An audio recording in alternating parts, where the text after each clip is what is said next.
Hello again, my art friends. So I wanted to talk to you guys about sketchbooks because I think they would be really helpful for you to complete your art assignments in and also to kind of keep track of any drawings or thoughts, ideas that you might have as that you're doing on your own or kind of as you're working on other things.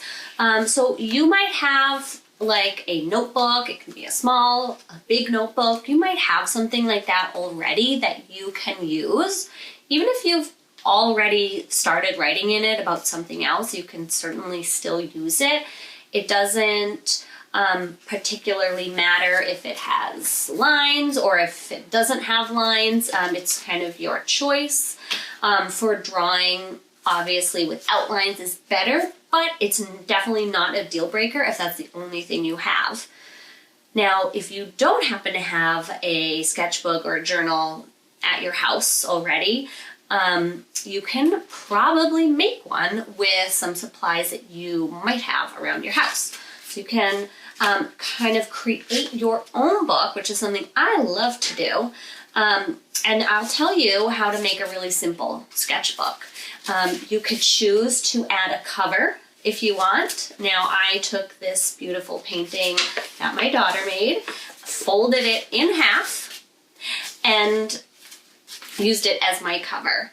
So you could paint a piece of paper, you could use a painting or drawing that you already have and kind of repurpose it in this way. So you fold it in half, and then you're also going to need just some plain, or again, if you only have lined writing paper, that's totally fine. You're also going to fold that in half. So if you can kind of see, I just had a couple pieces of printer paper that I folded in half, and then I kind of lined them up, right? Does that make sense? How they're just folded in half and laid on top of each other. You can staple them, which is kind of an easy thing to do. If you want to try something kind of fun and new and you happen to have some string, some yarn, maybe some twine, anything like that, have a grown-up at your house help you to punch a couple holes. So even just 2 holes is good. I have 1 hole up here, 1 hole down here. And you might need also some help from a grown-up to kind of thread your string or yarn or whatever through the 2 holes so that the 2 ends end up on the outside of your journal cover.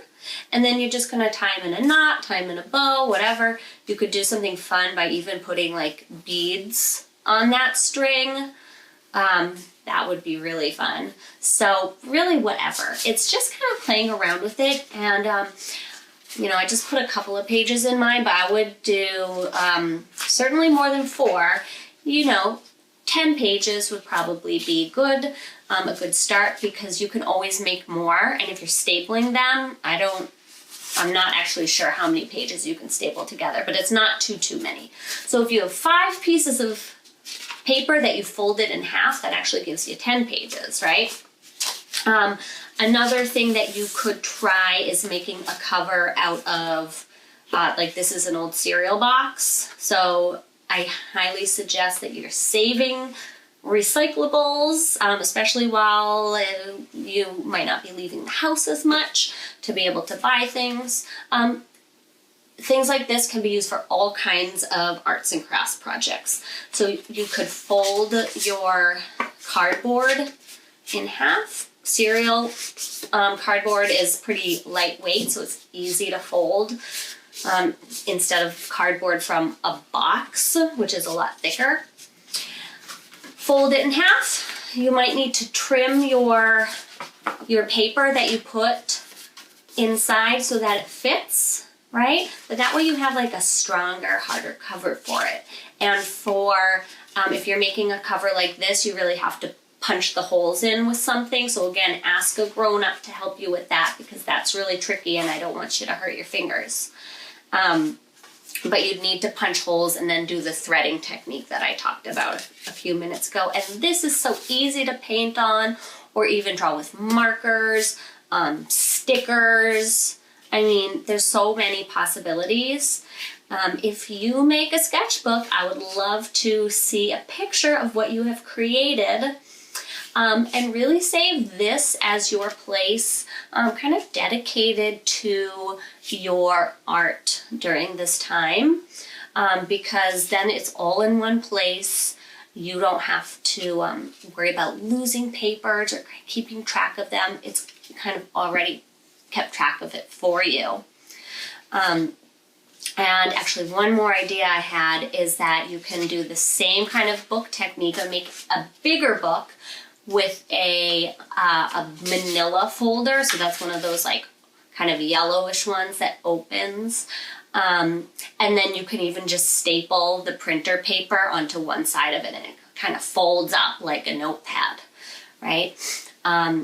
So there's so many options. You can probably think of even more on your own too. So again, I'd love to see some pictures and I'll talk to you guys soon. Bye.